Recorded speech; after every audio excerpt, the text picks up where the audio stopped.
سامعین، السلام علیکم ورحمۃ اللہ وبرکاتہ۔ یہ دارالسلام اسٹوڈیو لاہور پاکستان ہے۔ دارالسلام اسٹوڈیو کی طرف سے جرنیل صحابہ کے سلسلے کی دوسری پیشکش سیدنا خالد بن ولید رضی اللہ عنہ پیش خدمت ہے۔ اس سلسلے کی پہلی کڑی تھی سیدنا ابو عبیدہ بن جراح رضی اللہ عنہ۔ دلچسپ ترین پیرائے میں ایک انوکھا تحفہ۔ یہ تحفہ اس لیے بھی افادیت کا حامل ہے کہ ہماری نوجوان نسل کو اپنے اسلامی سپہ سالاروں کے حالات سے بآسانی آگاہی ہو سکے گی۔ ایک عظیم جرنیل کی کہانی جس نے روم اور فارس کے ایوانوں میں لرزہ طاری کر دیا، جسے نبی اکرم صلی اللہ علیہ وسلم نے سیف اللہ کا خطاب دیا۔ تو آئیے سنتے ہیں سیدنا خالد بن ولید رضی اللہ عنہ۔ پیشکش محمد طارق شاہد۔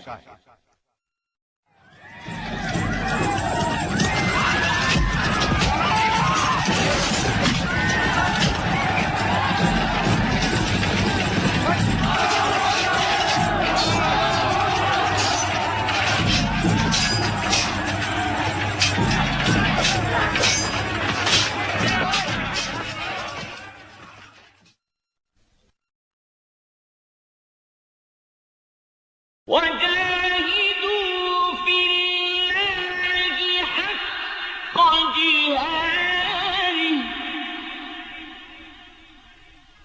هُوَ اجْتَبَاكُمْ وَمَا جَعَلَ عَلَيْكُمْ فِي الدِّينِ مِنْ حَرَجٍ مِلَّةَ أَبِيكُمْ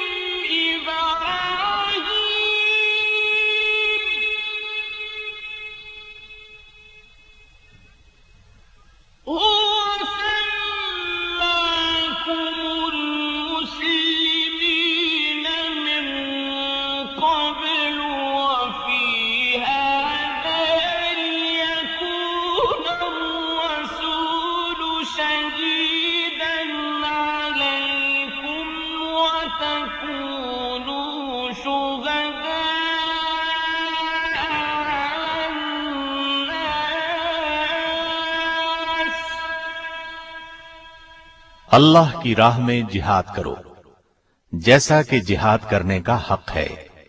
اسی نے تمہیں برگزیدہ بنایا ہے اور تم پر دین کی کسی بات میں تنگی نہیں ڈالی، اور تمہارے لیے تمہارے باپ ابراہیم کا دین پسند کیا۔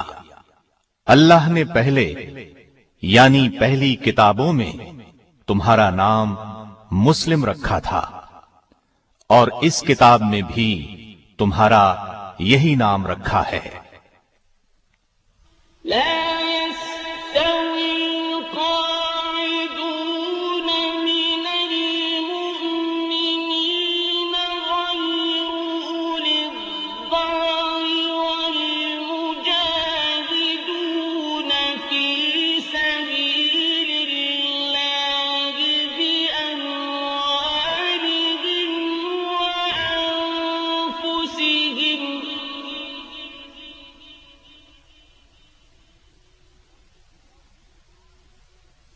فضل الله المجاهدين بأموالهم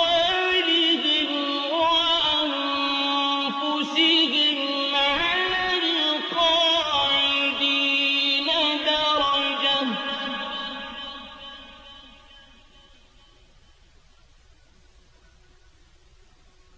وكلا وعد الله الحسنى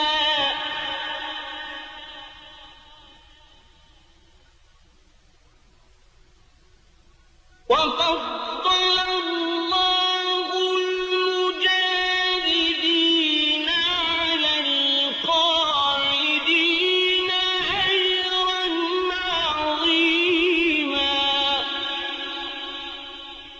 جو مسلمان گھروں میں بیٹھ رہتے اور لڑنے سے جی چراتے ہیں اور کوئی عذر نہیں رکھتے، وہ اور جو اللہ کی راہ میں اپنے مال اور جان سے لڑتے ہیں وہ دونوں برابر نہیں ہو سکتے۔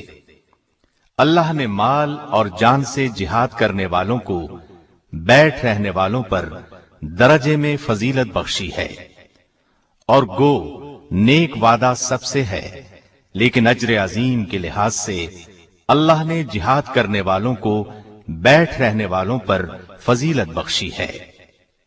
نبی اکرم صلی اللہ علیہ وسلم کا ارشاد ہے، کوئی شخص جنت میں داخل ہو جائے اور پھر اس سے کہا جائے کہ تو لوٹ کر دنیا میں چلا جا، ساری دنیا کی دولت اور حکومت تجھے دی جائے گی، تو وہ کبھی جنت سے نکل کر دوبارہ دنیا میں آنے پر راضی نہ ہوگا سوائے شہید کے، جو یہ تمنا ظاہر کرے گا کہ مجھے دنیا میں بھیج دیا جائے تاکہ میں پھر جہاد کر کے شہید ہوں، اسی طرح 10 مرتبہ زندہ کر کے دنیا میں بھیجا جاؤں، پھر شہید ہو کر آؤں، کیونکہ اللہ کی راہ میں شہید ہونے والا بڑے اعزاز و اکرام کا مشاہدہ کرے گا۔ نبی صلی اللہ علیہ وسلم نے یہ بھی فرمایا، میری تمنا ہے میں اللہ تعالی کی راہ میں قتل کیا جاؤں اور پھر مجھے زندہ کیا جائے، پھر قتل کیا جاؤں، پھر زندہ کر دیا جائے، پھر قتل کیا جائے۔ قرآن کریم کی آیات اور احادیث مبارکہ آپ نے ملاحظہ فرمائی، ان سے جہاد کی فضیلت بخوبی واضح ہے، تو کیوں نہ آج اسلام کے ایک عظیم مجاہد سیدنا خالد بن ولید رضی اللہ عنہ کی زندگی کے حیرت انگیز، چونکا دینے والے اور جہاد کی روح کو بیدار کر دینے والے واقعات سنیں۔ آپ کا جواب یقیناً ہاں میں ہوگا، تو پھر سنیے۔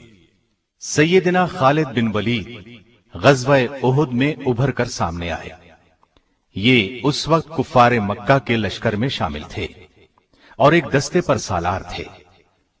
نبی کریم صلی اللہ علیہ وسلم نے احد کے میدان میں ایک چھوٹی پہاڑی پر، جسے جبل عینین یا جبل رمات کہتے ہیں، 50 کے قریب تیر اندازوں کو مقرر فرمایا تھا۔ احد پہاڑ اور اس پہاڑی کے درمیان ہموار میدان ہے جہاں یہ جنگ ہوئی۔ اس پہاڑی پر تیر اندازوں کو اس لیے مقرر فرمایا تھا تاکہ دشمن پیچھے سے حملہ نہ کر سکے۔ احد کی لڑائی شروع ہوئی، مسلمان بے جگری سے لڑے اور کفار کے پاؤں اکھڑ گئے، وہ بدحواس ہو کر بھاگے، مسلمان ان کا پیچھا کرنے لگے اور مال غنیمت لوٹنے لگے۔ ایسے میں پہاڑی پر موجود تیر انداز دستے نے بھی پہاڑی چھوڑ دی اور مال غنیمت لوٹنے کے لیے میدان کی طرف دوڑ پڑے۔ اگرچہ نبی کریم صلی اللہ علیہ وسلم نے انہیں تاکید فرمائی تھی، تم لوگ اس پہاڑی سے نہ ہٹنا، لیکن انہوں نے خیال کیا یہ حکم اس وقت تک کے لیے تھا جب تک کفار شکست کھا کر بھاگ نہ کھڑے ہوں۔ ان کے سالار عبداللہ بن زید نے انہیں روکا بھی تھا، لیکن وہ نہ رکے، وہ اپنے چند ہمراہیوں کے ساتھ وہیں کھڑے رہے۔ ادھر بھاگتے دشمنوں میں سے خالد بن ولید کی نظر اس پہاڑی پر پڑی۔ ان کی تیز نظر نے فوراً بھانپ لیا کہ اس طرف سے مسلمان غافل ہیں اور ان پر دوبارہ حملہ کیا جا سکتا ہے۔ پس وہ اپنے دستے کے ساتھ مسلمانوں پر ٹوٹ پڑے اور اس طرح غزوہ احد میں دردناک صورتحال پیش آئی۔ یہ خالد بن ولید کی جنگی صلاحیت تھی جس نے مسلمانوں کے پاؤں اکھاڑ دیے۔ گویا اسلام لانے سے پہلے بھی یہ اپنی صلاحیتوں کا لوہا منوا چکے تھے۔ اسلام نے ان کی شخصیت میں جو جلا پیدا کی، اب اس کا حال سنیے۔ اپنے اسلام لانے کا واقعہ خود انہی کی زبانی سنیے۔ فرماتے ہیں، خالد بن ولید فرماتے ہیں، اسلام قبول کرنے سے پہلے میں قریب ہر مارکے میں رسول اللہ صلی اللہ علیہ وسلم کے مقابلے میں خم ٹھونک کر آیا، لیکن ہر مرتبہ آپ کا رعب اور دبدبا میرے دل پر طاری ہوا، یہاں تک کہ اللہ تعالی نے میرے دل میں اسلام کی محبت پیدا کر دی۔ ایک مرتبہ رسول اللہ صلی اللہ علیہ وسلم اپنے صحابہ رضی اللہ عنہم کو میدان جنگ میں ظہر کی نماز پڑھا رہے تھے۔ میں نے دل میں سوچا یہ بہت اچھا موقع ہے، اس وقت حملہ کر دیا جائے تو مسلمانوں کو زبردست نقصان پہنچایا جا سکتا ہے، لیکن حوصلہ نہیں پڑ رہا تھا۔ مجھے یوں لگا جیسے کوئی غیبی طاقت مجھے